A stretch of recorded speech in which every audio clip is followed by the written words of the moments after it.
மாண்புமிகு பேரவைத் தலைவர் அவர்களே, மாபெரும் தலைவர்கள் வழிநடத்திய மாண்பும் மாபெரும் வரலாற்று சிறப்பு கொண்ட இந்த சட்டமன்ற பேரவையின் 17வது சட்டமன்ற பேரவைக்கு நம்மையும் நம்ம தமிழக வெற்றி கழகத்தை சார்ந்த சட்டமன்ற உறுப்பினர்களையும் தேர்ந்தெடுத்து அனுப்பின நிரந்தரமாக என் நெஞ்சில் குடியிருக்கும் தாயன்புமிக்க தமிழக மக்கள் அனைவருக்கும் என்னுடைய மனப்பூர்வமான நன்றிகள். 17வது சட்டமன்ற கூட்டத்தொடரின் முதல் ஆளுநர் உரையின் மீதான நன்றி தெரிவிக்கும் தீர்மானத்திற்கு பதிலுரை வழங்க வாய்ப்பளித்த மாண்புமிகு பேரவைத் தலைவருக்கு நம் வணக்கத்தை தெரிவித்துக் கொள்கிறோம். மாண்புமிகு பேரவைத் தலைவர் அவர்களே, இந்த 17வது மாமன்றத்தில் அதிகப்படியான 12 கட்சிகளை சேர்ந்த பிரதிநிதிகள் தேர்ந்தெடுக்கப்பட்டிருக்கும். நாம கொள்கை ரீதியாகவும் நிலைப்பாடு ரீதியாகவும் வேறுபட்டு இருந்தாலும் மக்கள் பணி செய்வதுதான் நம்ம எல்லாருக்கும் பிரைமரியா இருக்கிற ஒரே எய்ம்.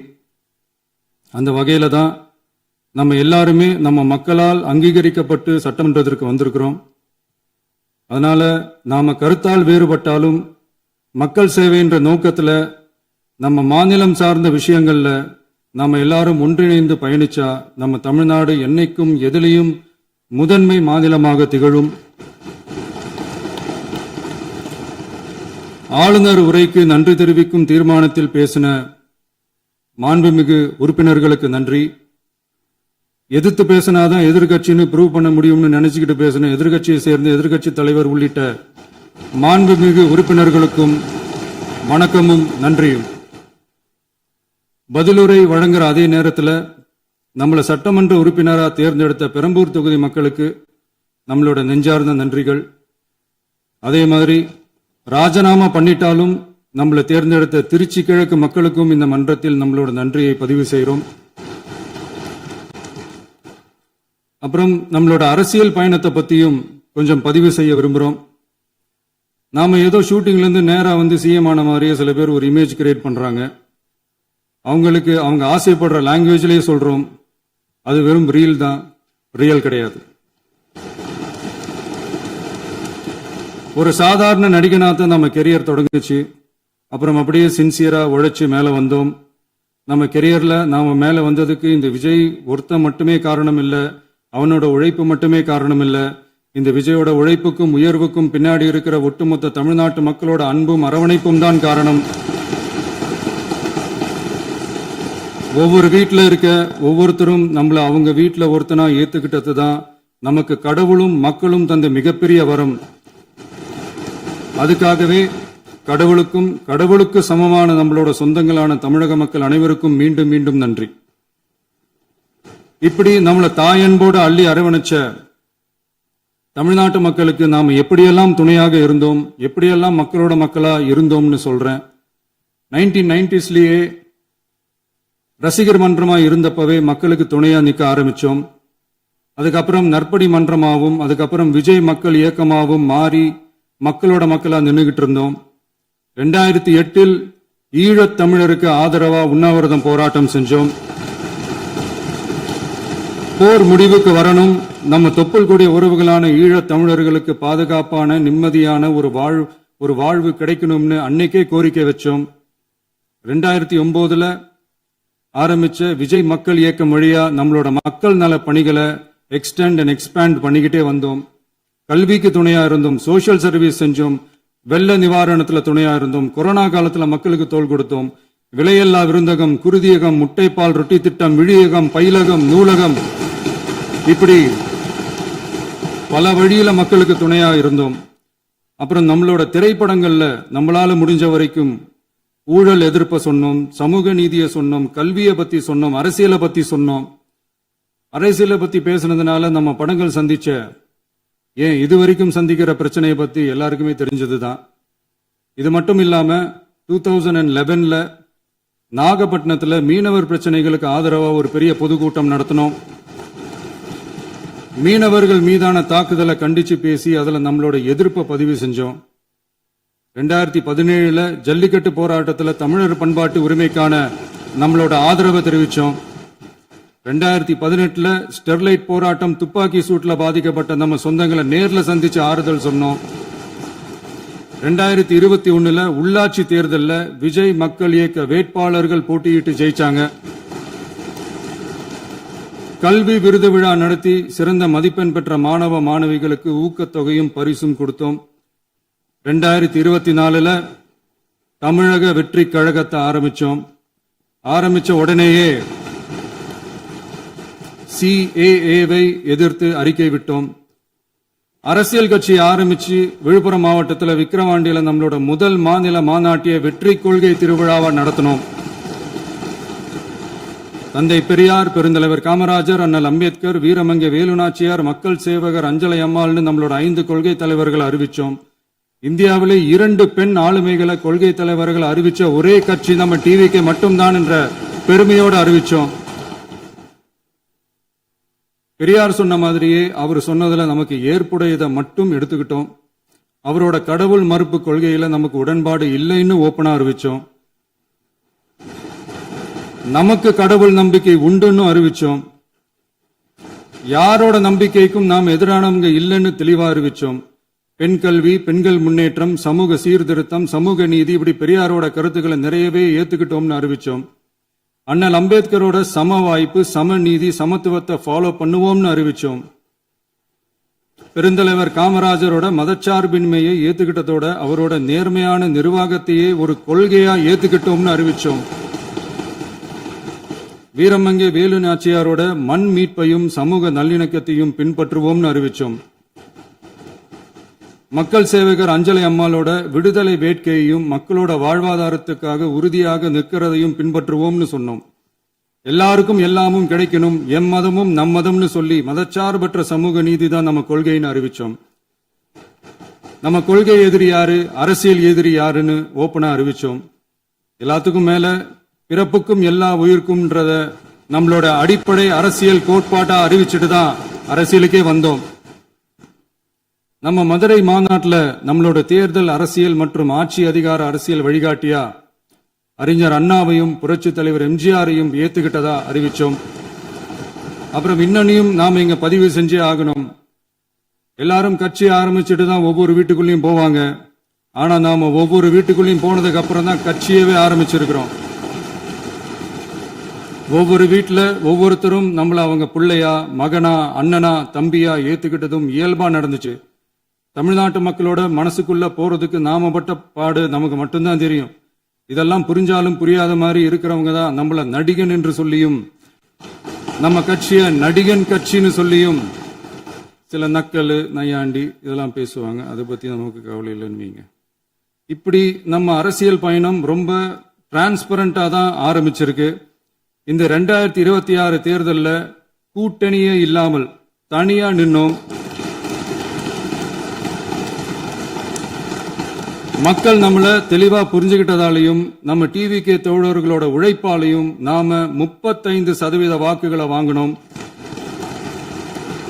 1,72,00,000 வாக்குகளோட தமிழ்நாட்டிலேயே தனி பெரும் கட்சியா வந்தோம். தமிழக மக்களாலையும் நம்மளோட ஆதரவு இயக்கங்களாலையும் இதோ இன்னைக்கு இங்க நம்ம டிவிகே ஆளும் கட்சியா உட்கார்ந்துருக்கிறோம். இந்த ஆளும் கட்சியா ஆனதும் அவ்வளவு சாதாரணமாலாம் நடந்துடல. 2.25 வருஷத்துல ஆட்சிக்கு வந்துட்டீங்கன்னு ரொம்ப கிண்டலா கேலியா சிலர் பேசுறாங்க. எங்களோட இந்த 2.25 வருஷ டிராவல்ல எவ்வளவு வலியும் வேதனையும் இருக்குது. நம்மளோட மக்கள் சந்திப்புக்கே அவ்வளவு இடையூறு, அவ்வளவு தடைகள், ஊர் உலகத்துல யாருக்கும் இல்லாத ஒன்னா நமக்கு மட்டுமே தனியா ஸ்பெஷலா எக்ஸ்க்ளூசிவா நிறைய நிபந்தனைகள், நெருக்கடிகள், கட்டுப்பாடுகள், நம்மளை சந்திக்க வர்ற மக்களுக்கு சரியான பாதுகாப்பு இல்லாம, நம்ம கூட்ட நிகழ்ச்சிக்கு போதுமான பாதுகாப்பு இல்லாமன்னு இன்னும் வெளியே சொல்ல முடியாத நிறைய சூழ்ச்சிகள் எல்லாத்தையும் தாண்டி தான் நாம் இந்த இடத்துக்கு வந்திருக்கிறோம். But still miles to go.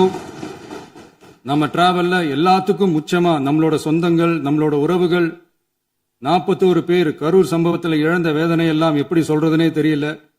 நம்ம மனசை விட்டு என்னைக்கும் அந்த வலியும் வேதனையும் நீங்கவே நீங்காது. அதுலயும் நம்ம மேலேயே பழி போட்ட கொடுமையெல்லாம் இருக்கும் பாருங்க, அதெல்லாம் வேற லெவலுங்க. என்னத்துக்கு அப்படியெல்லாம் செஞ்சாங்கன்னு தெரியல. அரசியல்னா இப்படியெல்லாம் கொடூரமா இருக்கணுமா என்ன?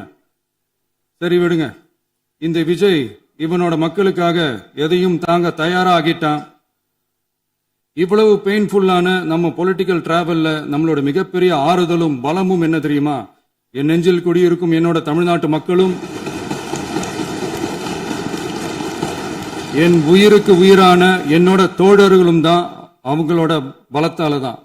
அன்னைக்கு 1967ல முன்னாள் முதல்வர் மாண்புமிகு அறிஞர் அண்ணா அவர்கள் தலைமையில் அமைஞ்ச சாமானியர்களோட ஆட்சி மாதிரி 1977ல முன்னாள் முதல்வர் மாண்புமிகு புரட்சி தலைவர் எம்ஜிஆர் அவர்கள் தலைமையில் அமைஞ்ச மிக சாமானியர்களோட ஆட்சி மாதிரி இதோ இன்னைக்கு அதே வரிசையில 2026 சட்டமன்ற தேர்தலில் இந்த விஜயோட தோழர்கள் இடம்பெற்ற ஒரு மிக மிக சாமானியர்களின் ஆட்சி அமைஞ்சிருக்கு.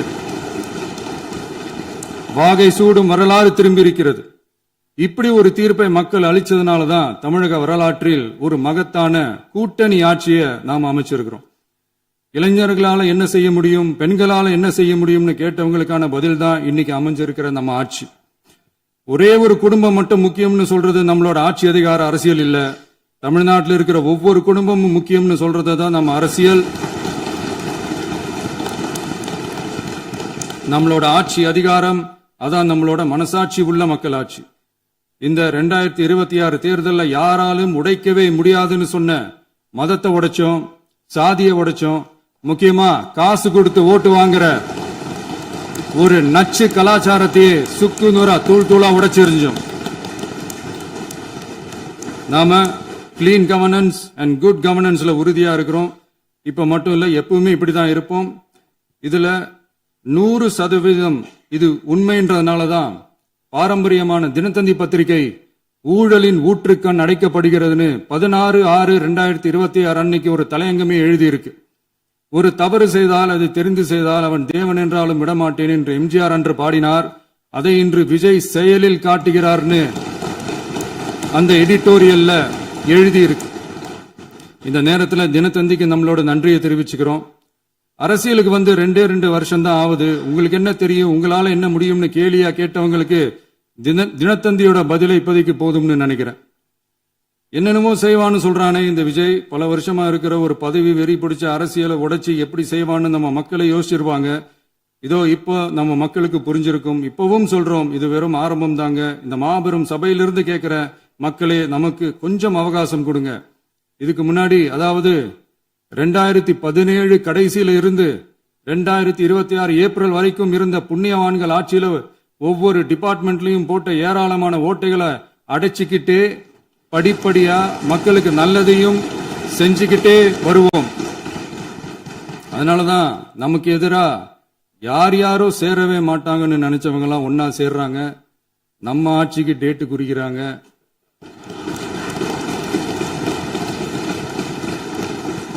சரி, அவங்கள நம்ம மக்களே பார்த்துப்பாங்க, அது விடுங்க. நாம ஆட்சிக்கு வந்து சரியா 40 நாள் ஆகுது. அதுக்குள்ள என்ன செஞ்சீங்கன்னு கேக்குறாங்க. ஒரு லிஸ்ட் ஒன்னு சொல்றேன் கேளுங்க. பெண்கள் பாதுகாப்புக்காக சிங்கப்பெண் சிறப்பு படை, 200 யூனிட் வரை கட்டணமில்லா மின்சாரம், போதைப் பொருள் ஒழிப்புக்காக தனிப்படை, குறுவை நெல் சாகுபடியை ஊக்குவிப்பதற்காக 134.83 கோடி சிறப்பு தொகுப்பு திட்டம், வழிபாட்டு தலம், ஸ்கூல், பஸ் ஸ்டாண்டுன்னு அதுக்கு பக்கத்தில் இருக்கிற 717 மதுபான கடைகள் மூடப்பட்டன. அங்க வேலையில் இருந்தவர்களுக்கு வேறு கடைகளில் வேலை, கவனிக்கப்படாமல் விடப்பட்ட அம்மா உணவகங்கள் புதுப்பிக்கப்பட்டன. பத்திரப்பதிவு துறையில் பகல் கொள்ளைக்கு புல் ஸ்டாப் வைக்கப்பட்டுள்ளது. வருகையில்லா ஆவண பதிவு முறை கொண்டுவர உத்தேசிக்கப்பட்ட செயல்பாட்டில் உள்ளது. அரசு மற்றும் தனியார் மருத்துவமனையில் ஸ்கேன் மையங்களில் கருவுறுவதற்கு முன் மற்றும் பின் ஏற்படும் தவறுகளை கண்காணிக்கவும், மருத்துவ நிறுவனம் முறைப்படுத்தும் சட்ட விதிகள் பின்பற்றப்படுகிறதா என கண்காணிக்கவும், மருத்துவ மற்றும் ஊரக பணிகள் இயக்கத்தின் பயன்பாட்டிற்காக 40 புதிய வாகனங்கள் வழங்கப்பட்டுள்ளது. கூட்டுறவு வங்கியின் ஏழை எளிய மக்கள் வாங்கிய கடனுக்கு முதல் முத்தாய்ப்பாக ரூபாய் 2045 கோடி தள்ளுபடி வழங்கி ஆணையிடப்பட்டுள்ளது. ஒன்றிய அரசிடம் கேட்டுக்கொண்டதற்கிணங்க கடந்த 2 வருடமாக நிறுத்தி வைக்கப்பட்ட இருந்த ஜல் ஜீவன் மிஷன் திட்டம் புதுப்பிக்கப்பட்டு ஜல் ஜீவன் மிஷன் திட்டம் 2.0 நடைமுறைக்கு கொண்டு வரப்பட்டுள்ளது. 18,500 கோடி அளவில் உறுதியளிக்கப்பட்ட காஞ்சிபுரம் மாவட்டத்தில் மைய விரிவாக்க திட்டம், கோயம்புத்தூரில் மின்னணு பொருட்கள் மற்றும் மின்னணு அமைப்புகள் உற்பத்தி திட்டம், மற்றும் திருவள்ளூர் மாவட்டத்தில் காட்டுப்பள்ளி எல்என்டி கப்பல் கட்டும் தளம் விரிவாக்க திட்டத்திற்கு ஒப்பந்தங்கள் போடப்பட்டுள்ளன. அனைத்து நிர்வாக நடவடிக்கைகளும் மின்னணு முறையில் மாற்றம் கொண்டுவர நடவடிக்கை எடுக்கப்பட்டு வருகிறது. சட்டவிரோத கல்குவாரி மற்றும் அனுமதியின்றி கனிமங்களை எடுத்துச் செல்வது தடுக்கப்பட்டுள்ளது. பல்வேறு குவாரிகள் சீல் வைக்கப்பட்டுள்ளன. கனிமங்களை கண்காணிப்பது, எல்லைகளை நிர்ணயிப்பது மற்றும் ஆளில்லா விமானம் மூலம் அளவீடு செய்வது போன்றவற்றை செயல்படுத்துவதற்கான பணிகள் மேற்கொள்ளப்பட்டு வருகின்றன. அனைத்து துறைகளிலும் அலுவலர் தலையீடு இல்லாமல் லஞ்ச லாவண்யமற்ற தமிழகத்தை உருவாக்க அனைத்து நடவடிக்கைகளும் முடுக்கிவிடப்பட்டுள்ளது. இதெல்லாம் சாம்பிள் தான், இன்னும் இருக்கு. இந்த வெறும் 40 நாளுக்குள்ளேயே இவ்வளவு செஞ்சிருக்கோம்னா இனி வர்ற நாட்கள்ல கொஞ்சம் கொஞ்சமா படிப்படியா ஸ்டெடியா உழைச்சி லஞ்சலாவணம் இல்லாத, ஊழல் இல்லாத, பெண்களுக்கு பாதுகாப்பான, சுதந்திரமான, டிரான்ஸ்பரண்டான தமிழ்நாட்டை நம்ம சொந்தங்களான தமிழக மக்களுக்கு தர்றது தான் நம்மளோட ஒன் அண்ட் ஒன்லி டார்கெட். கண்டிப்பா அதை நிறைவேற்றியே காட்டுவோம். 8 கோடி மக்கள் நம்மளோட இருக்கிறப்போ ஏங்க அதை செய்ய முடியாது? மாண்புமிகு பேரவைத் தலைவர் அவர்களே, தமிழ்நாட்டின் கருவூலம் எப்படி திசை மாறி உருமாறி தேய்ந்து ஓய்ந்து கிடைக்கிறதுன்னு சொன்னாங்க. திசை மாறி உருமாறி தேய்ந்து ஓய்ந்துன்னு வசனம் மாதிரி ரைமிங்கா இல்லாம வளமான இலக்கியமா இதே சபையில பேசினவங்களோட திறமையான ஆட்சியில நடந்த நிதி மேலாண்மையை பத்தி வெள்ளை அறிக்கையா வெளியிட்டோம். வெள்ளை அறிக்கை வந்ததிலிருந்தே கண்ணை கட்டுதுங்க. அந்த காலத்துலதான் பிள்ளையோ பிள்ளை, தொல்லையோ தொல்லைன்னு சொன்னாங்க.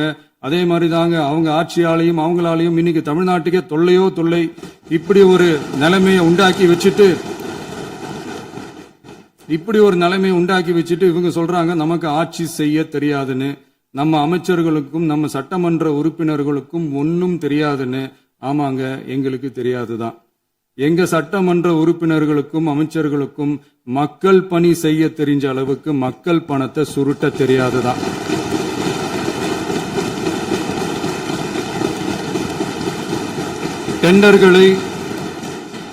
டெண்டர்களை முறைப்படுத்த தெரிஞ்ச அளவுக்கு அதோட ரேட்டை உயர்த்தி ஊழல் செய்ய தெரியாதுதான். பதவி உயர்வு வழங்கவும் பணி இடமாற்றம் கலந்தாய்வு நடத்தவும் தெரியுமே தவிர பதவி உயர்வுக்கும் பணியிட மாற்றத்திற்கும் பணம் பறிக்க தெரியாதுதான். புதிய பணியிடங்கள் உருவாக்க தெரியுமே தவிர அந்த பணியிடங்களை பணத்துக்கு விற்க தெரியாதுதான்.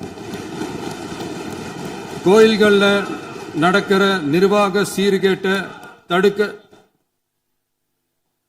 நீங்க பேசுங்க, நீங்க கண்டிப்பா பண்ணுங்க. கோயில்கள்ல நடக்கிற நிர்வாக சீர்கேட்டை தடுக்க தெரியுமே தவிர கோயில் பணத்தை கொள்ளையடிக்க தெரியாதுதான். தங்கத்தை உருக்கி தாரை வார்க்க தெரியாதுதான். கனிம வளத்தை பாதுகாக்க தெரிஞ்ச அளவுக்கு கனிமத்தை வித்து கொள்ளையடிக்க தெரியாதுதான். அரசு வருமானத்தை அரசு கஜானாவுக்கு மாத்த தெரிஞ்ச அளவுக்கு அந்த பணத்தை தனிப்பட்ட கஜானாவுக்கு மடை மாத்த தெரியாதுதான். போதை கலாச்சாரத்தை தடுக்க தெரிஞ்சவங்களுக்கு போதை கலாச்சாரத்தை வளர்க்க தெரியாதுதான். நம்ம குடும்பத்தில் இருக்கிற பாட்டி, அம்மா, அக்கா, தங்கச்சி, குழந்தைகளை, பெண்களை மதிக்க தெரிஞ்சவங்களுக்கு ஓசி பஸ், 1000 ரூபாய் கேஸ், இப்படியெல்லாம் பேச தெரியாதுதான்.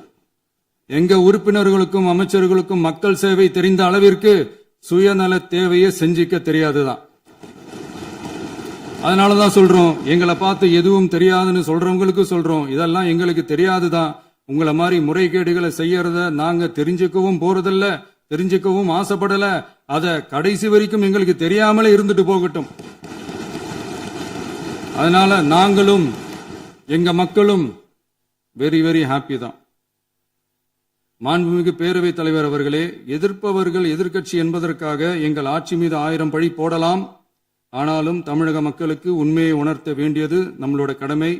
மின்வெட்டை பொறுத்தவரை தமிழ்நாடு மின்மிகை மாநிலமாக இருந்தாலும் கடந்த காலங்களில் ஏற்பட்ட நிர்வாக குளறுபடிகளும் மின்சார சாதனங்கள் மற்றும் மின் மாற்றிகளில் ஏற்படும் பழுதாலும் வேண்டுமென்றே சிலரின் நடவடிக்கைகளாலும் இந்த மின்வெட்டிற்கு காரணமாக உள்ளது. மின் விநியோக மீட்பு நடவடிக்கைகளை ஒருங்கிணைப்பதற்காக எதிர்பாராமல் இரவு நேரங்களில் ஏற்படும் மின் தடங்களை விரைந்து சரி செய்வதில் 10 உயர்மட்ட கண்காணிப்பு குழுக்கள் மற்றும் 125 சிறப்பு மின் தடை நீக்க ரோந்து வாகனங்கள் வழங்கப்பட்டு 24 மணி நேரமும் கண்காணிக்கப்படுகிறது. கூடுதலாக தற்போது 77 புதிய மின் தடை நீக்க மையங்களும் உருவாக்கப்பட்டுள்ளன. விரைவில் இந்த மின்வெட்டு நிலைமை அறவே நீக்கப்படும். மாண்புமிகு பேரவைத் தலைவர் அவர்களே, நம்ம விவசாயிகள் எல்லாரும் நம்மள நல்லா புரிஞ்சுக்கிட்டு தமிழக வெற்றி கழகத்தை ஏத்துக்கிட்டாலும் எதிர்க்கட்சிகளோட தூண்டுதலால சில இடங்கள்ல சில போராட்டங்கள் நடக்குது.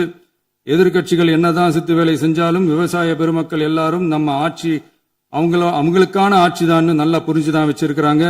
இந்த வருஷம் எல்னினோ விளைவா எப்பவும் இருக்கிறத விட இந்த டைம் மழை குறையுங்கிறதையும் நம்ம விவசாயிகள் உணர்ந்துதான் இருப்பாங்க. இருந்தாலும் நம்ம அரசு நம்ம விவசாயிகளோட வாழ்வாதாரத்துக்காக பக்கபலமாகவும் உறுதியாகவும் துணை நிற்கும்ங்கிறத தெரிவிச்சுக்கிறோம். நம்ம தமிழகத்தில் ஏற்கனவே நடந்த அதி அற்புதமான சூப்பரான நிர்வாக திறன் கொண்ட 50 வருஷ அரசியல் அனுபவம் கொண்ட 2.0, 3.0, 4.0 பல 0.0 மாடல் ஆட்சி நடத்த கனவு கண்டவங்களோட அட்டகாசமான ஆட்சிக்காரங்க பல்வேறு விதமான நிதி நெருக்கடியை நம்ம மக்களுக்கும் நமக்கும் பரிசா கொடுத்துட்டு போய் இருந்தாலும் கூட்டுறவு வங்கிகளின் மூலம் 75,000 வரை பயிர்கடன் பெற்று குறு சிறு இதர பெரு விவசாயிகளுக்கு 100% முழுமையான பயிர்கடன் தள்ளுபடியும் 75,000க்கு மேல் கடன் பெற்றவர்களுக்கு குறைந்தபட்சமாக 35,000 பண பயன் கிடைக்கும் அளவிற்கு மொத்தம் 14,43,504 விவசாயிகளுக்கு ரூபாய் 5,932.23 கோடி பயிர்கடன் தள்ளுபடி வழங்கப்பட்டுள்ளது. மாண்புமிகு பேரவைத் தலைவர் அவர்களே, நாம ஒன்றியத்தில் கூட்டுறவு கூட்டாட்சி, மாநிலத்தில் சுயாட்சி என்ற கொள்கையை கொண்டவங்க தான் ஏற்கனவே அறிவிச்சிருக்கிறோம். தற்போதைய ஒன்றிய அரசு சார்ந்த கட்சியுடன் அரசியலில் கொள்கை அளவில் நேர் எதிராக நிக்கிறவங்க தான் நாம. அதே சமயத்தில் எதுக்கெடுத்தாலும் கண்ணை மூடிக்கிட்டு ஒன்றிய அரசோட மோதல் போக்கை விரும்புறவங்க நாம இல்ல. நமக்கு எப்பவுமே தமிழகத்தின் வளர்ச்சி மட்டும்தான் முக்கியம். அதுக்காக நம்மளோட அரசியல் ரீதியான கொள்கைகளையோ மாநில உரிமைகளையோ கொஞ்சம் கூட விட்டு கொடுக்கவே மாட்டோம். அதுல ரொம்ப தெளிவாகவும் உறுதியாகவும் இருக்கிறோம். இனியும் இப்படித்தான் இருப்போம். அதுல ஒருபோதும் மாற்றமே இருக்காது. அதனால இதுல யாரு திசை திருப்ப வேலையில் ஈடுபட்டாலும் அவங்க எல்லாரும் மக்கள் மத்தியில் தோற்பது உறுதி. எனவே நம்ம மக்களுக்கோ சிறுபான்மை சகோதரர்களுக்கோ நம்ம ஆதரவு இயக்கங்களுக்கோ எந்தவித சந்தேகமும் வேண்டாம். நாம் யாரோட டீமும் இல்ல. நாம எப்பவுமே பியூரான பீப்புள்ஸ் டீம். இன்னும் சொல்ல போனா நாம secular team, social justice team. மாண்புமிகு பேரவைத் தலைவர் அவர்களே, அரசு விழாக்கள், கல்வி நிறுவனங்கள் மற்றும் பல அதிகாரப்பூர்வ நிகழ்ச்சிகளோட தொடக்கத்தில் நம்ம தமிழ்தாய் வாழ்த்த பாடுறதுதான் வழக்கமா இருக்கு. தமிழ்தாய் வாழ்த்த பொறுத்த வரைக்கும் நம் அரசு இதுல நம்மளோட உறுதியான நிலைப்பாட்டை ஒன்றிய அரசுக்கு மிக தெளிவா தெரிவிச்சிருக்கு. அது இல்லாம இதில் மாநில அரசின் கொள்கைக்கு ஏற்ப ஒன்றிய அரசின் அறிவிக்கையில் திருத்தம் மேற்கொள்ள கோரிக்கையும் விடுக்கப்பட்டுள்ளது. நீட் தேர்வை பொறுத்தவரை கிராமப்புற மற்றும் பொருளாதார ரீதியாக பின்தங்கிய மாணவர்களுக்கு சமமான வாய்ப்பை வழங்குவதில்லை. மருத்துவ கல்வியில் சமூக நீதி மற்றும் சம வாய்ப்பை நீட் பாதிக்கிறது என்பதை உணர்கிறோம். எனவே மருத்துவ படிப்புகளுக்கான சேர்க்கையை 12ஆம் வகுப்பு மதிப்பெண்களின் அடிப்படையில் நடத்த வேண்டும் என்று நமது அரசு வலியுறுத்தி வருகிறது. மத்திய அரசிடம் நீட்டிலிருந்து தமிழ்நாட்டிற்கு விலக்கு வழங்க வேண்டும் என்று கோரிக்கை விடுத்துள்ளது. மாண்புமிகு பேரவைத் தலைவர் அவர்களே, பேரறிஞர் அண்ணா அவர்கள் தலைமையிலான அரசு 1968 இருமொழி கொள்கையை நடைமுறைப்படுத்தியது. தமிழ் ஆட்சி மொழி, தமிழ் மொழியை பாதுகாப்பது, மாணவர்களுக்கு ஆங்கிலத்தின் மூலம் உலக அளவிலான வாய்ப்புகளை வழங்குவது, எந்த ஒரு மொழியையும் கட்டாயமாக திணிப்பதை தவிர்ப்பது மற்றும் எதிர்ப்பது, நிலத்தின் மொழி மற்றும் பண்பாட்டு அடையாளத்தை பேணுவது என்பதை நம் தமிழக வெற்றிக் கழக ஆட்சி ஏற்றுக்கொண்டுள்ளது. எனவே தமிழ்நாட்டில் தமிழ் ஆட்சி மொழி மற்றும் இருமொழி கொள்கை என்பதில் நமக்கு மாற்று கருத்தே இல்லை.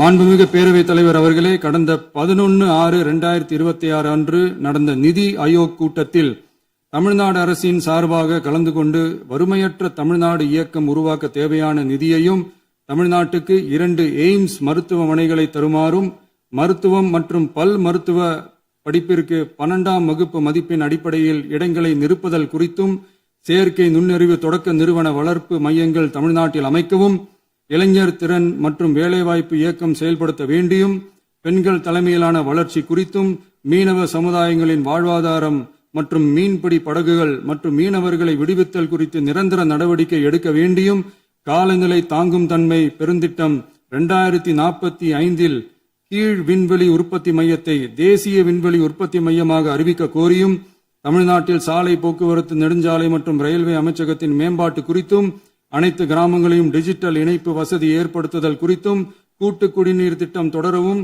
அரசின் விழாக்களில் தமிழ்தாய் வாழ்த்துக்கான முதலிடத்திற்கான கோரிக்கையும், மேகதாது அணை கட்டுமான நிறுத்தத்தை உறுதிப்படுத்தவும், மாநிலத்தின் மீது மும்மொழி கொள்கையை வற்புறுத்தாமல் புதிய கல்விக் கொள்கையை திணிக்காமல் தமிழகத்திற்கான கல்வித் தொகை ரூபாய் 3284 கோடியை விடுவிக்க கோரியும், ஆண்டுதோறும் 5 லட்சம் இளைஞர்களுக்கு உதவித் தொகையுடன் கூடிய பணியினை தொழில்நுட்ப பயிற்சி வழங்க ஒத்துழைப்பு வழங்குமாறும், ஒகேனக்கல் 3ஆம் கட்ட கூட்டு குடிநீர் திட்டத்திற்கான நிதி ரூபாய் 2283.40 விடுவிக்கவும், வேலை வாய்ப்பு மற்றும் வாழ்வாதாரத்துக்கான உத்தரவாத திட்டத்தின் கீழ் வேலை வாய்ப்புகளை உருவாக்க உடனடி நடவடிக்கை மேற்கொள்ள வேண்டியும் மற்றும் திருக்குறளை தேசிய இலக்கியமாக அறிவிக்குமாறும் தமிழ்நாடு சார்பில் பேசியுள்ளோம் என்பதை தெரிவித்துக் கொள்கிறோம்.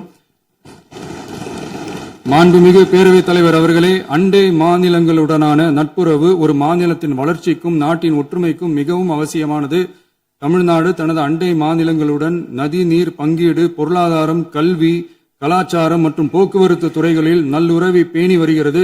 பரஸ்பர மரியாதை, ஒத்துழைப்பு மற்றும் கூட்டாட்சி தத்துவத்தின் அடிப்படையில் அண்டை மாநிலங்களுடனான நட்புறவை வலுப்படுத்தவும் நமது ஆட்சியில் காக்கப்படுகிறது. மாண்புமிகு பேரவைத் தலைவர் அவர்களே, சட்டம் ஒழுங்கை பத்தி பேச்சு வந்தது. சட்டம் ஒழுங்கு சரியா இருக்கணும் அப்படின்றதுல எங்களுக்கு மாற்று கருத்தே கிடையாது. கண்டிப்பா லா அண்ட் ஆர்டர் கரெக்டா இருக்கணும், கரெக்டா இருக்கும், இருக்க வைப்போம். அதே மாதிரி பெண்கள் பாதிக்கப்படுறதையும் இங்க யாராலையும் சகிச்சுக்கவே முடியாது. அதுக்கான கடுமையான நடவடிக்கைகள் நம்ம அரசு எடுத்துக்கிட்டு இருக்கிறோம். இந்த சிங்கப்பெண் சிறப்பு அதிரடிப்படை கூட அதுக்கான ஒரு ஃபர்ஸ்ட் ஸ்டெப் தான். அதே மாதிரி இந்த போதைப் பொருள் நடமாட்டம், அதை கண்ட்ரோல் பண்றதுக்கும் நம்ம அரசு கடுமையான நடவடிக்கைகள் எடுத்துக்கிட்டு இருக்கிறோம். அதையும் கண்டினியூ பண்ணி எடுப்போம். மாண்புமிகு பேரவைத் தலைவர் அவர்களே, இப்ப நான் சொன்ன இந்த பிரச்சனைகள்லாம் 2026 போன மாசம் மே மாசம் 10ஆம் தேதி புதுசா வந்துடல. இதெல்லாம் பல வருஷமா இருக்கிற பிரச்சனைகள் தான், பல வருஷமா கண்டுக்காம விட்ட பிரச்சனைகள் தான். இன்னைக்கு எதிர்கட்சிக்காரங்க அதை பத்தி கேட்கும் போது எனக்கு அது அக்கறையா தெரியல, அவதூறு அரசியலா தான் தெரியுது, பழி போடுற அரசியலா தான் தெரியுது. இப்படி அவதூறு பழி போடுறவங்களை பார்த்து ஒன்னே ஒண்ணுதான் கேட்கணும்னு தோணுது. கடந்த 9-10 மாசமா நம்ம ஸ்டேட்ல சட்டம் ஒழுங்கு டிஜிபியே இல்ல. சட்டம் ஒழுங்கு டிஜிபியை போடுங்கன்னு சொல்லி எல்லாம் ஊஞ்சி போயிட்டோம். போன ஆட்சியில நடந்ததுக்கெல்லாம் இப்பதான் விடையே கண்டுபிடிக்கிறோம் நம்ம ஆட்சியில்.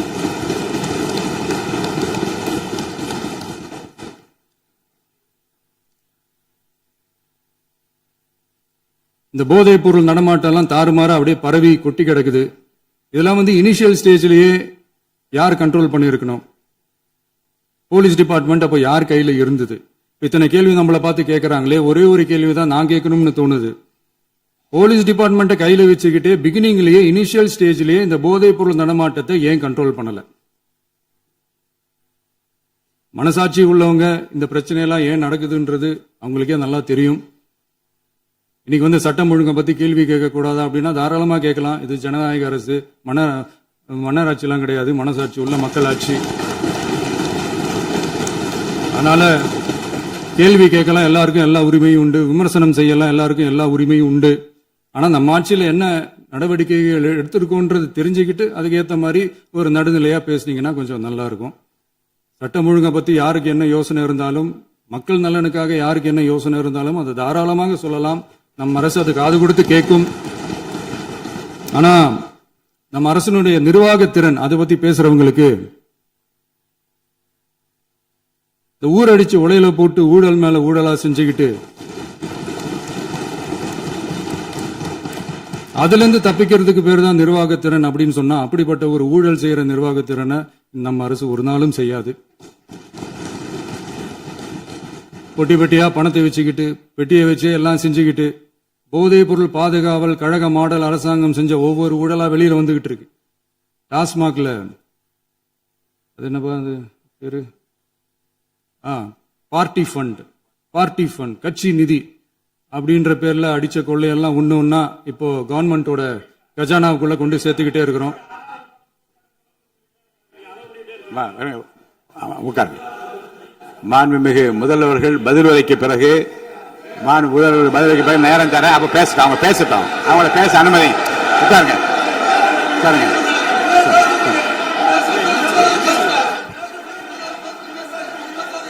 மாண்புமிகு அலோவ் பண்றேன், உட்காருங்க. மாண்பு உறுப்பினர்கள், நீங்க இங்க உட்காருங்க, அமைதியா உட்காரு. நீங்க எல்லாம் உட்காருங்க. உட்காருங்க, உட்காருங்க. மாண்புமிகு நீங்க எல்லாரும் உட்காருங்க, உட்காருங்க. அமைதியா உட்காருங்க. இருங்க, உட்காருங்க. அப்புறம் நீங்க என்ன உட்காருங்க. நான் கொடுப்பேன், உட்காருங்க. நான் பாயிண்ட் ஆஃப் வர கொடுங்க, நான் கொடுக்குறேன்.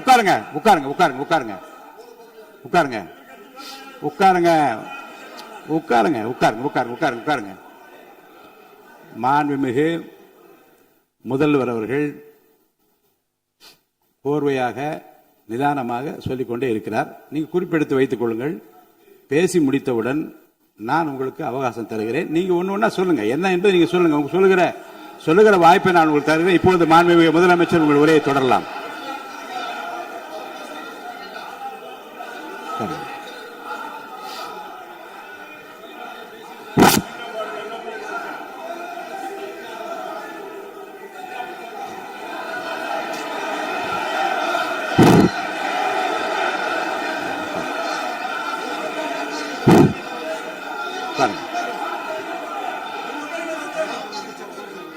நான் எழுந்த பிறகு உட்கார்றதா உட்காருங்க. எல்லாரும் உட்காருங்க. தேசிய உட்கார். நான் அலோவ் பண்றேன். உட்காருங்க, அமைதியா உட்காருங்க. நான் அலோவ் பண்றேன். அமைதியா உட்காருங்க. அங்க இருந்து குரல் கொடுக்காதீங்க. உட்காருங்க.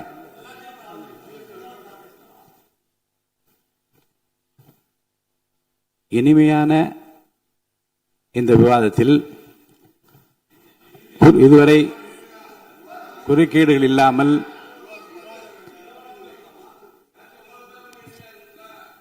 கொஞ்சம் அமைதியா இருங்க.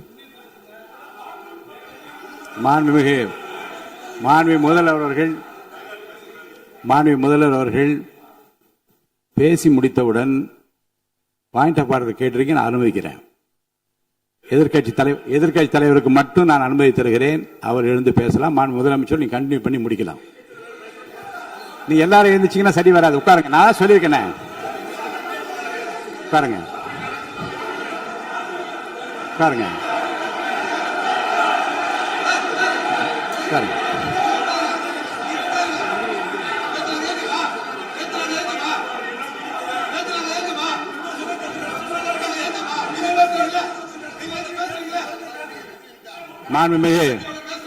மாண்பு உறுப்பினர்கள் அமைதி காக்க வேண்டும். நேற்று எதிர்க்கட்சி தலைவர் பேசுகிற போதும் அவர் பேசுகிற எல்லாவற்றுக்கும் நான் அனுமதி அளித்தேன். அதுல பாயிண்ட் ஆஃப் கேளுங்க. அந்த விவாதத்தில் கேளுங்க. இப்போதும் மாண்புமிகு முதலமைச்சர் அவர்கள் பேசி முடித்த பிறகு நான் உங்களுக்கு அதுக்குரிய அவகாசம் தருகிறேன். நீங்க கேள்வி கேளுங்க. கேட்கிற உரிமையும் விளக்கத்தை பெற்றுக்கொள்ள உரிமை உங்களுக்கு இருக்கிறது. அதற்கு அவகாசம் நான் தருகிறேன்.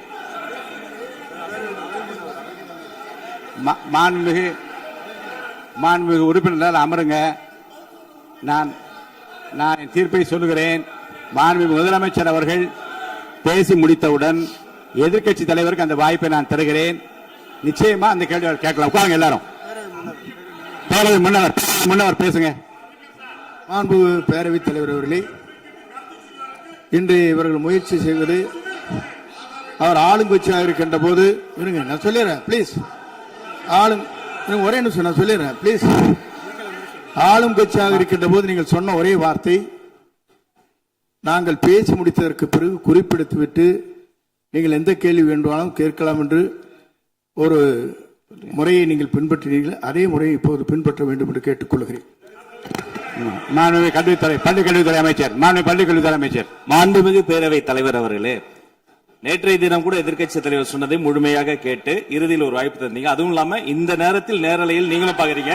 அங்கிருந்து உரிமையில் விழித்து இந்த பக்கம் இருக்க உறுப்பினர்களை பார்த்து அப்படின்னு உரிமையில் விழிப்பதை உங்கள் மூலமாக கண்டிக்கிறேன். அந்த வார்த்தையை அவை குறிப்பிலிருந்து நீக்கணும். கண்ணியம் காத்து முதல்வர் முழுமையாக பேசுவதை காத்து கண்ணியம் காத்து இந்த சபைக்கு ஒரு மரபு இருக்கிறது.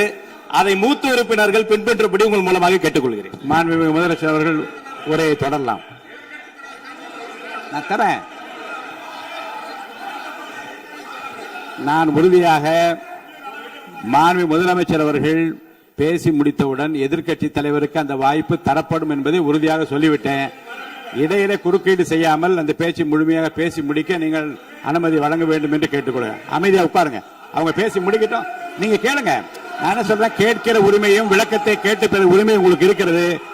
ஆனா இடையிலே குறுக்கீடு செய்யாமல் அதை முடிக்கும்படி நான் கேட்டுக்கொள்கிறேன். மாண்புமிகு முதலமைச்சர் அவர்கள் தொடர்ந்து நீங்க பேசலாம்.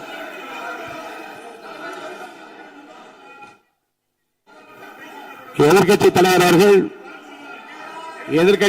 அவர்கள் உங்கள் கட்சியினுடைய உறுப்பினரை அமைதிப்படுத்த வேண்டும் என்று நான் கேட்டுக்கொள்கிறேன்.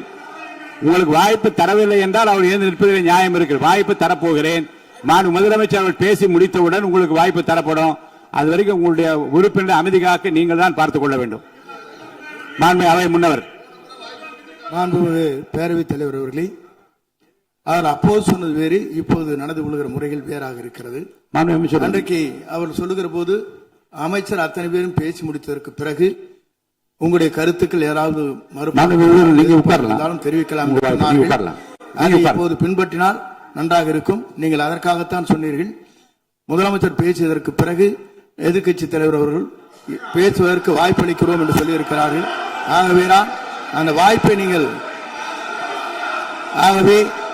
இல்ல அது பதில் சொல்லணும்னு கேட்டிருக்காங்க. பதில் சொல்லணும் சொல்லியிருக்காங்க. பதில் சொல்லினா தங்க பிரச்சனை இல்ல. அப்படி இல்ல. ஆகவே இல்ல நேற்றைய தினம் நீங்கள் அப்படி பேசிக்கொண்டது ஆறாவது இல்ல. நேற்றைய தினம் நீங்கள் பேசுகிற போது ஆறாவது குறுக்கிட்டார்களா? நீங்கள் பேசுகிற போது யாருமே குறுக்கிடவில்லை. நீங்க எவ்வளவு பேசினீர்கள், எவ்வளவு வார்த்தைகள் பேசினீர்கள் என்பதெல்லாம் எங்களுக்கு தெரியும். யாருமே அதில் குறுக்கிடவில்லை. இது முதலமைச்சர், எங்கள் முதலமைச்சர் எதிர்க்கட்சி தலைவர் பேசுகிற போது யாரும் குறுக்கிட வேண்டாம் என்று சொன்னார்கள். அதை நாங்கள் பின்பற்றினோம். ஆனால் இன்றைக்கு நீங்கள் பின்பற்றவில்லை என்பதால் வேதனையாக இருக்கிறார். முன்னவர் நேற்று எதிர்க்கட்சி தலைவர் பேசுகிற போது அடுக்கடுக்காக குற்றச்சாட்டுல வைத்தார். இப்போ அதற்குரிய மாண்புமிகு பொதுப்பணித்துறை அமைச்சர் கூட காலையில் அலுவலகத்தை சந்தித்து அவர்கள் சாட்டிய குற்றச்சாட்டுகளுக்கெல்லாம் ஆதாரங்களை எல்லாம் நான் கொண்டு வந்திருக்கிறேன் என்று சொன்னேன். நான் நேற்று அந்த விஷயம் நேற்றோடு முடிந்து விட்டது. ஆதாரங்களை கொடுங்கள். தக்க நேரத்தில் இதை பற்றி சொல்ல வேண்டிய நேர்ந்தால் நான் இதெல்லாம் ஆய்வு செய்து உரிய நேரத்தில் அவை குறிப்பிட்டு ஏற்றுவதற்கு முன்பாக அவரிடம் காட்டி அதற்கு பிறகு அதை பற்றி முடிவெடுக்கும் என்று நான் சொன்னேன். இப்போதும் சொல்லுகிறேன், மாண்பு முதலமைச்சர் அவர்கள் பேசிக் கொண்டிருக்கிறார். பேசி முடிக்கட்டும். எதிர்க்கட்சி தலைவருக்கு உறுதியாக நான் வாய்ப்பு தருவேன். அவர் கேள்விகளை முன்வைக்கலாம், விளக்கங்களை பெறலாம். இப்போதைக்கு பேரவைத் தலைவர் என்ற முறையில் என்னுடைய முடிவு இதுதான். அவையில் இருக்கக்கூடிய உறுப்பினர்கள் அமரும்படி நான் கேட்டுக்கொள்கிறேன். நான் முதலமைச்சர் அவர்கள் பேச வேண்டிய போ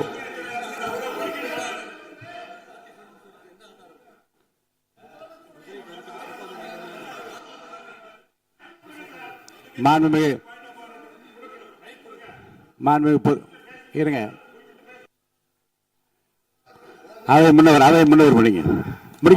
பேரவைத் தலைவர் அவர்களே, நேற்றைய தினம் நீங்கள் முழுமையாக பேசினீர்கள். உங்கள் பேச்சுக்கள் எப்படி இருந்தது என்பதும் நாடறியும். இருந்தாலும் கூட நாங்கள் அமைதியாக இருந்தோம். இல்ல நீங்க இருங்க. ஒவ்வொரு வார்த்தைக்கு இருங்க. நீங்க மின்வெட்டையில நீங்க சொன்னீங்க. உங்களுடைய முன்னாள் அமைச்சர் ஆற்காடு வீராசாமி இருக்கிற போது மின்வெட்டால் தான் நாங்கள் ஆட்சியே மாறியது என்றெல்லாம் சொன்ன கதையெல்லாம் இருக்கு. அதெல்லாம் சொன்னோம்னாங்க. நாங்களே அமைதியா இருந்தோம். அதுக்காக நீங்க தயவு செய்து எதிர்க்கட்சி தலைவருக்கு வாய்ப்பளிக்கிறார்கள். அந்த வாய்ப்பை நீங்கள் அவர் முதலமைச்சர் பேசியதற்கு பிறகு பேசினால் அழகாக இருக்கும். அவை முன்னர் பள்ளி கல்வித்துறை அமைச்சர். மாண்புமிகு பேரவைத் தலைவர் அவர்களே, அவர் ஒரே ஒரு வார்த்தையை தான் சொன்னார். பார்ட்டி ஃபண்ட் என்ற வார்த்தையை கேட்டு எதிர்க்கட்சி நண்பர்கள் கோபப்படுகிறார்கள். ஆனால் அதன் மீது உங்களுக்கு பாயிண்ட் ஆஃப் ஆர்டர் தருவதாகவும் நீங்கள் சட்டப்பேரவைத் தலைவர் சொல்கிறீர்கள். நேற்றைய தினம் இதே போல வெற்றி தலைவர் அவர்களினுடைய வழிகாட்டில் வளர்ந்த நாங்கள் சகிப்புத்தன்மையோடு அவர்கள் பல வார்த்தைகள் சொன்னார்கள். புதிதாக சோஃபா மாடல் என்றார்கள், குதிரை பேரம் என்றார்கள், எத்தனையோ வார்த்தைகள் சொன்ன போது சகிப்புத்தன்மையோடு அதை கேட்டு பொறுமையாக இருந்தோம். இவர்கள் குதிரை பேரம் எல்லாம் அவைக்குள் நீக்கப்பட்டு விட்டது. சரி, சோஃபா மாடல் என்று ஒன்று சொன்னார்கள். ஆதாரம் கேட்டு இப்படி எழுந்து நாங்கள் கொந்தளிக்காமல் ஒரு சட்டமன்றத்தில் ஒரு உறுப்பினர் எப்படி நடந்து கொள்ள வேண்டும் என்பதற்கு எடுத்துக்காட்டாக தமிழக வெற்றி கழகத்தின் உறுப்பினர்கள் நடந்து கொண்டார்கள்.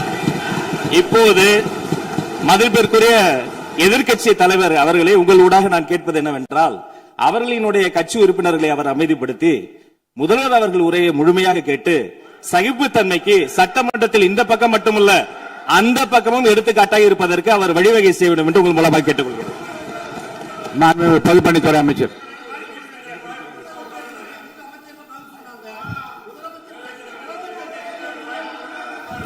மாண்புமிகு பேரவைத் தலைவர் அவர்களே, திராவிட முன்னேற்ற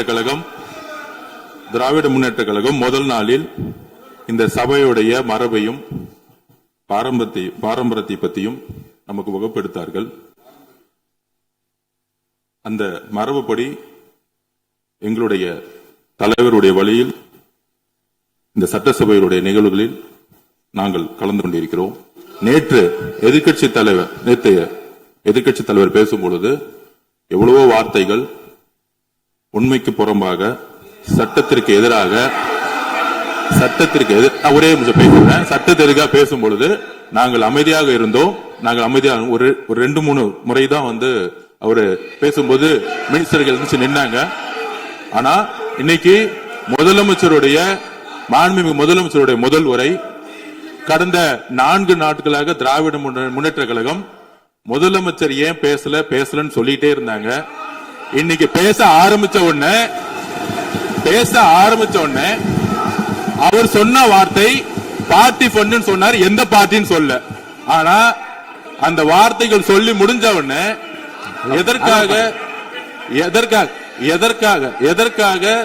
எதற்காக முதலமைச்சருடைய பேச்ச இவங்க குறுக்கிறாங்கன்னு தெரியல.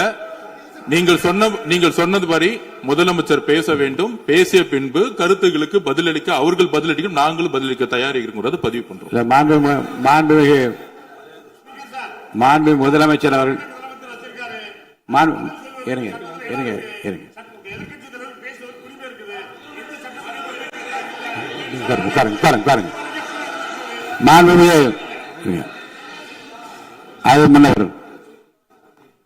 மரபு இருக்கிறது, எப்போது வேணா பாயிண்ட் ஆஃப் ஆர்டர் இருக்கலாம். இருந்தாலும் கூட நீங்க இந்த மரபை நீங்க கடைபிடித்தீங்களா உங்க ஆட்சியில?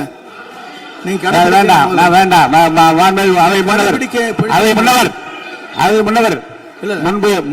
முன்பு எப்படி நடந்தால் என்பதை பற்றியோ முன்பு நடந்த நிகழ்வுகள் பற்றியோ நீங்கள் சொல்லி மீண்டும் மீண்டும் இந்த அவையினுடைய மாண்பை குறைக்க வேண்டாம் என்று நான் கேட்டுக்கொள்வது வேண்டாம். இப்போது உள்ள பிரச்சனை, மாண்பு முதலமைச்சர் அவர்கள் தன்னுடைய பேச்சை உறுதி செய்து முடிக்க வேண்டும். அவர் முடித்த பிறகு எதிர்க்கட்சி தலைவருக்கு நான் நிச்சயமாக வாய்ப்பு தருவேன். அவர் கேள்வி கணக்குகளை தொடுக்கலாம், சந்தேகங்களை கேட்கலாம். விளக்கம் தருவதற்கு மாண்பு முதலமைச்சர் அவர்கள் தயாராக இருக்கின்றார். அமைதியாக அமரும்படி நான் கேட்டுக்கொள்கிறேன். இப்போது நான் அனுமதிக்க முடியாது. மாண்பு முதலமைச்சர் உரையை தொடரலாம்.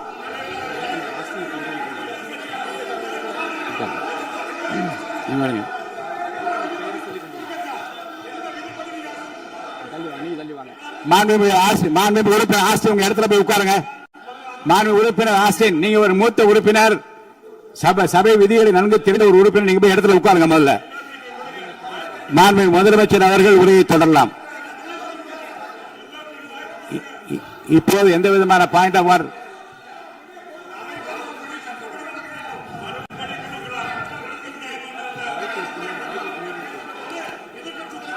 நான் வாய்ப்பு இல்லை என்று சொன்னால் நீ எழுந்து நிற்பதிலே நியாயம் இருக்கிறது. உட்காருங்க.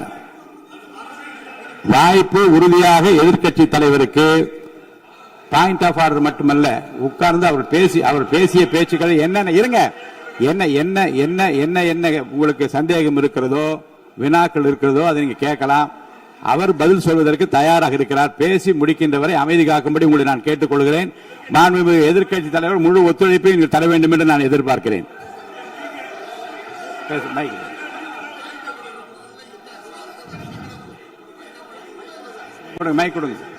மாண்புமிகு எதிர்க்கட்சி தலைவர், பேரவைத் தலைவர், நீங்க உட்காருங்க. நேற்று நான் பேசும்போது சில அமைச்சர்கள் குறுக்கிட்டு பேசினாங்க, அதற்கு நீங்க அனுமதி கொடுத்தீங்க. அதே மாதிரி இன்னைக்கு முதலமைச்சர் பேசும்போது சில வார்த்தைகள், தவறான வார்த்தைகள் பேசுறாரு. அவர் பார்ட்டி ஃபண்ட் அப்படின்னு சொல்லியிருக்கிறாரு. அவர் அமைச்சர் அந்த பார்ட்டி ஃபண்ட் எந்த பார்ட்டின்னு கூட சொல்ல தைரியம் இருந்தா சொல்லுங்க, நாங்க அதெல்லாம் ஃபேஸ் பண்ண தயாரா இருக்கோம். எதையும் ஆதாரத்தோடு எதையும் பேசுங்க. நீங்க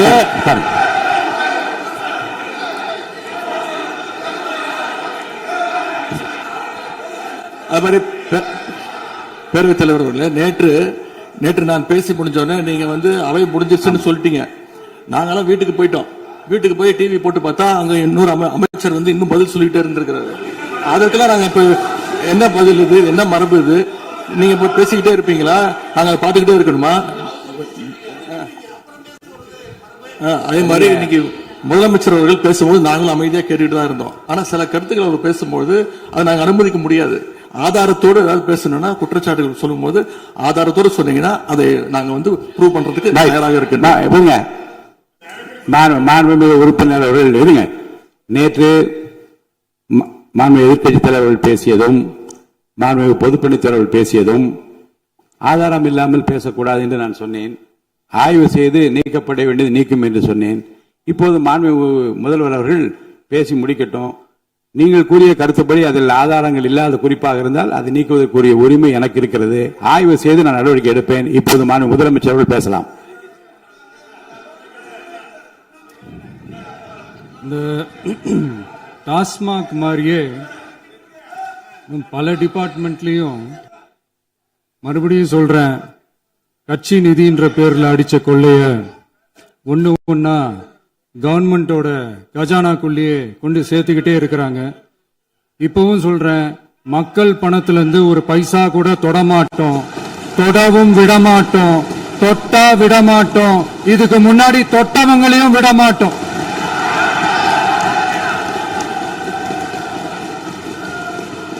ஒவ்வொரு ஊழலா வெளியில வரும் போலயே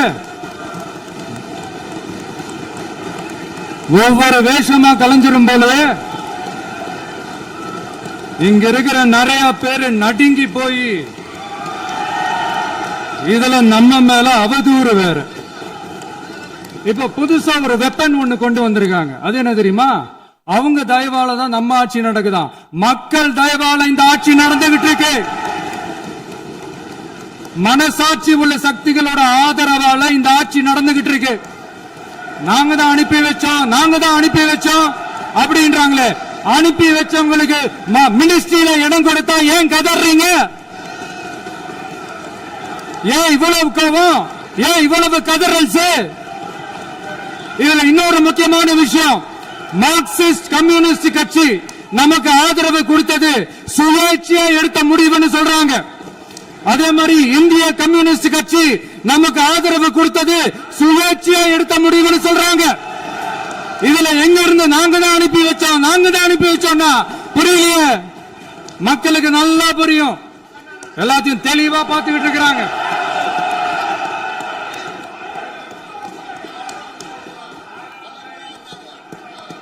முதலமைச்சர் கண்டினியூ பண்ணலாம். மாண்பு முதலமைச்சர்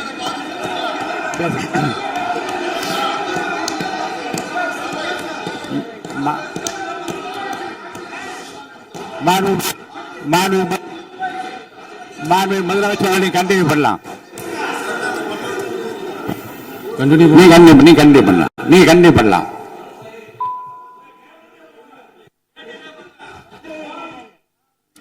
இந்த சமூக நீதி அரசுன்னு சொல்றவங்களை பார்த்து கேட்கிறேன், நம்ம பட்டியலின சகோதரர்களுக்கு எத்தனை அமைச்சர் பதவி கொடுத்தீங்கன்னு கொஞ்சம் சொல்ல முடியுமா? ஆனா நம்மளுடைய அரசுல 8 அமைச்சர் பதவிகள் யாருக்கு? நம்ம பட்டியலின சகோதரர்களுக்கு. எல்லாம் நம்ம அண்ணன், நம்ம தம்பி, நம்ம தங்கச்சிங்க. அண்ணல் அம்பேத்கர் அவர்களுடைய கிட்டத்தட்ட 100 ஆண்டு கால கனவு இப்ப நிறைவேறி இருக்கு. நான் ஏன் கொஞ்சம் சவுண்டா பேசுறேன் அப்படின்னா அவங்களுக்கு கேட்கணும்ன்றதுக்காக, தப்பா எடுத்துக்காது. அதே மாதிரி பெண்களோட பாதுகாவலர் நாங்க தான் அப்படின்னு சொல்லிக்கிறவங்களை கேட்கிறேன், எத்தனை பெண்களுக்கு அமைச்சர் பதவியில இடம் கொடுத்தீங்க கொஞ்சம் சொல்ல முடியுமா? எங்க அரசுல 4 சகோதரிகளுக்கு அமைச்சர் பதவி கொடுத்திருக்கிறோம்.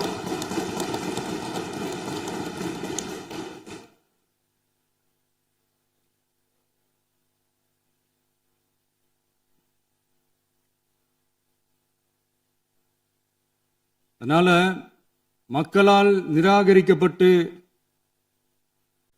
மக்களால் அகற்றப்பட்டவங்களுக்கு ஒன்னே ஒன்னு சொல்லிக்கிறோம், தப்பே செய்ய மாட்டோம், ஊழலே செய்ய மாட்டோம், நேர்மையா தான் இருப்போம், நியாயமா தான் இருப்போம் அப்படின்னு சொல்றவங்களால மட்டும்தான் கூட்டணி ஆட்சி அமைக்க முன்வரும். ஆட்சியிலையும் பங்கு, அதிகாரத்திலையும் பங்கு கொடுக்க முன்வரும். ஊழல்லையே ஊறி போனவங்களால இந்த கூட்டணி ஆட்சியோ ஆட்சியிலையும் பங்கு அதிகாரத்திலையும் பங்கு கொடுக்க முன்வராது. மெஜாரிட்டி இருந்தாலும் தரமாட்டாங்க, மெஜாரிட்டி இல்லைனாலும் தரமாட்டாங்க. கேட்டா ரெடிமேடா ஒரு பதில் ஒண்ணு வச்சிருப்பாங்க, கூட்டணி ஆட்சியை மக்கள் விரும்ப மாட்டாங்கன்னு. அதே மக்கள் தான் இப்ப அவங்கள பார்த்து சிரிக்கிறாங்க. நான் பதவியேற்ற அன்னைக்கு கொஞ்சம் டைம் அவகாசம் கேட்டேன். எதுக்கு கேட்டேன்? நிதி நிலைமைலாம் கொஞ்சம் மோசமா இருக்குது, அதெல்லாம் கொஞ்சம் சரி செஞ்சுக்கிட்டே படிப்படியா கொஞ்சம் கொஞ்சமா நான் கொடுத்த வாக்குறுதிகள்லாம் செயல்படுத்துவேன், அதுக்காக கொஞ்சம் டைம் அவகாசம் கேட்டேன். நான் ஏதோ வேற எதுக்காகவோ வேற யாருக்காகவோ ஏதோ அவகாசம் கேட்ட மாதிரி. அடுத்து இங்க சபையில இல்லாதவங்களை பத்தி பேச வேண்டாம்னு நினைக்கிறேன்.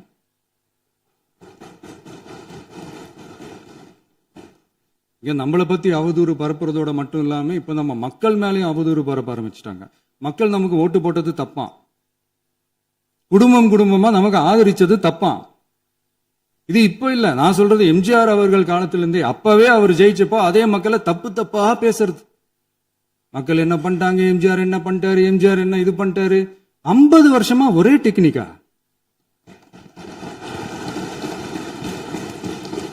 டெக்னாலஜி எல்லாம் மாறி வேற எங்கேயோ போயிட்டு இருக்கு பஸ்.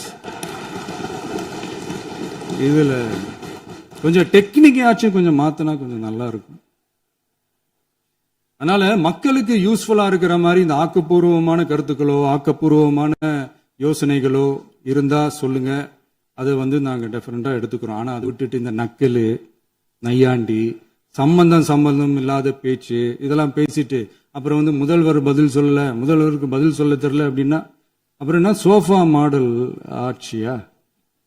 அது என்னன்னு புரியறதுக்கு எனக்கு ரொம்ப நாள் ஆச்சு. இந்த sofa set, table chair, teapoy, furniture பிசினஸ்லாம் வேற எங்க வெளியில போய் பண்ண சொல்லுங்க. அப்படி அந்த பிசினஸ் தான் பண்ணணும்னா நிறைய பிசினஸ் பண்ற மாதிரி வெளியில போய் பண்ண சொல்லுங்க, இங்க சட்டசபைக்குள்ள வேணாம்.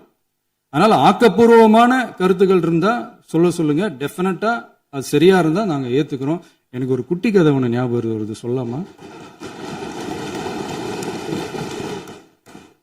ஒரு ஊர்ல ஒரு பெரியவர் வெயில் ரொம்ப ஜாஸ்தியா இருக்குன்னு சொல்லிட்டு கண்ணுக்கு மேல கை வச்சுக்கிட்டு இப்படி சுத்தி முத்தி தேடிக்கிட்டு இருந்தாராம்.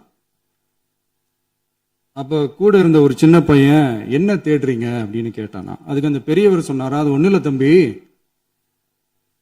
உங்க அப்பா எங்கதான் இருப்பாருன்னு சொன்னாங்க, அதான் தேடிக்கிட்டு இருக்கேன், எங்க உங்க அப்பாவையா காணோம்?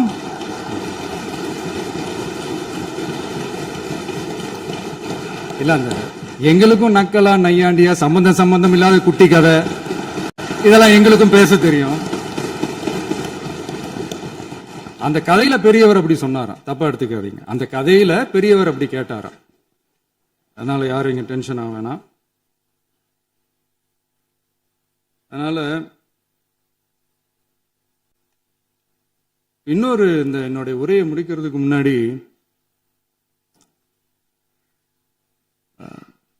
போயிட்டாங்க, பேசலாமா? உங்க கருத்துக்களை நீங்க முழுமையாக மன நிறைவோடு பேசலாம். டிவியில பார்க்கலாம். சரி, அதான் 5 நிமிஷம் பேசுனதுக்கே கொளத்தூரி இந்த ஆட்டம் அடிச்சு பேசுனா அப்புறம் என்ன பண்றது? கடைசியா நான் இந்த உரையை முடிக்கிறதுக்கு முன்னாடி ஒரு முக்கியமான ஒரு விஷயம் பத்தி சொல்லணும். ஆளுநர் உரை அன்னைக்கு இந்த தமிழ் தாய் வாழ்த்துக்கு அப்புறம் தேசிய கீதம் பாடினது தப்பு, தேசிய கீதம் 2 முறை பாடினது தப்பு. அப்படி ஒரு நிகழ்வு இதுக்கு முன்னாடி இந்த சட்டசபையில நடந்ததே கிடையாது. அந்த மரபே மாத்திட்டீங்க. இப்படி ஒரு பெரிய ஒரு போர் மாதிரி எதிர்கட்சியை சார்ந்தவங்க எல்லாம் சொன்னாங்க இல்லையா? அந்த மாநில உரிமை போராளிகளை, அந்த மரபு காக்கிற உரிமை போராளிகளை ஒரே ஒரு கேள்விதான் கேட்கணும். 2021 ஆகஸ்ட் 2 ஞாபகம் இருக்கா? Centenary celebration of Tamil Nadu legislature. அந்த ஃபங்க்ஷன்ல நம்ம முன்னாள் முதலமைச்சர் கருணாநிதி அவர்களோட கலைஞர் அவர்களுடைய கலைஞர் அவர்களுடைய புகைப்படத்தை மாண்புமிகு குடியரசுத் தலைவர் திறந்து வைக்கிற ஒரு ஃபங்க்ஷன். அந்த ஃபங்க்ஷன்ல national anthem followed by Tamil Thai Vazhthu அப்படின்னு அறிவிச்சது ஞாபகம் இருக்கா? அதாவது தேசிய கீதத்துக்கு அப்புறமா இரண்டாவது முறையா, நோட் திஸ் பாயிண்ட் மாண்புமிகு பேரவைத் தலைவர் அவர்களே, பிளீஸ் நோட் திஸ் பாயிண்ட். தேசிய கீதத்துக்கு அப்புறம் இரண்டாவது முறையாக தமிழ் தாய் வாழ்த்து பாடப்படும் அப்படின்னு சொன்னது ஞாபகம் இருக்கா? அதுவும் முத்தமிழ் அறிஞர் அப்படின்னு சொல்ற நம்ம கலைஞர் அவர்களுடைய அந்த புகைப்படம் வெளியிட்டு விழாவில் அவர் இருந்த இதே சபையில தமிழ இரண்டாவது இடத்துக்கு தள்ளினது யாருன்னு ஞாபகம் இருக்கா? அது மட்டும் இல்ல, அந்த தேசிய கீதத்தை நாட்டுப்பண் நேஷனல் ஆந்தம்னு சொல்லி அதே ஃபங்க்ஷன்ல கடைசியா ஃபங்க்ஷன் முடியும் போது செகண்ட் டைம் தேசிய கீதம் பாடினதும் ஞாபகம் இருக்கா? இதே அவையில் தான், அது அவை குறிப்பிலும் இருக்கிறது, இதே அவையில் தான் நடைபெற்றது. இந்த தக்க நேரத்தில் இந்த ஆதாரங்களை அளித்த மாண்பு முதல்வர்களுக்கு நன்றியை தெரிவித்துக் கொள்கிறேன். டவுட் இருந்தா இந்த புக்கை பார்த்து தெரிஞ்சுக்கலாம். அதனால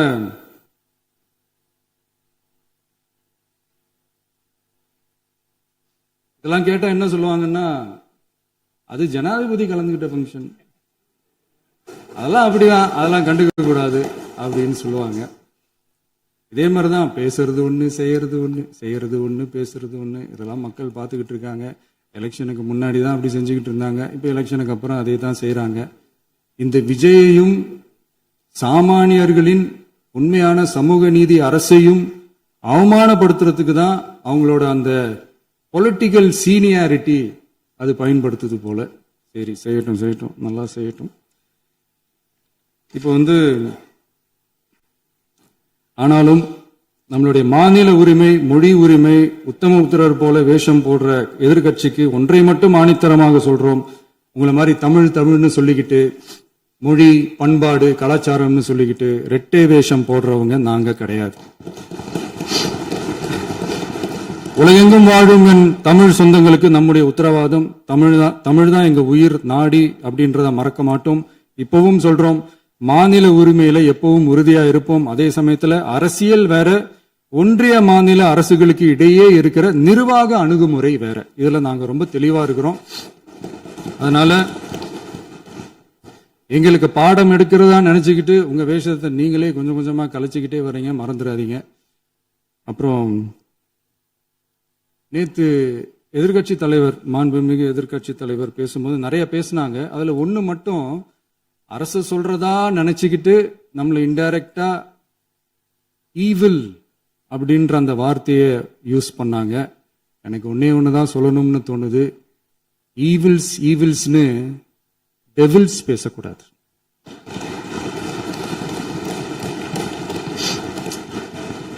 அவங்க இருந்திருந்தா ஒரு ஆக்ஷன் பண்ணணும்னு எனக்கு தோணுச்சு. எல்லாரும் போயிட்டாங்க. பர்மிஷன் பண்ணலாமா? இப்பவும் பண்ணலாம், ஒன்றும் தப்பு இல்லை.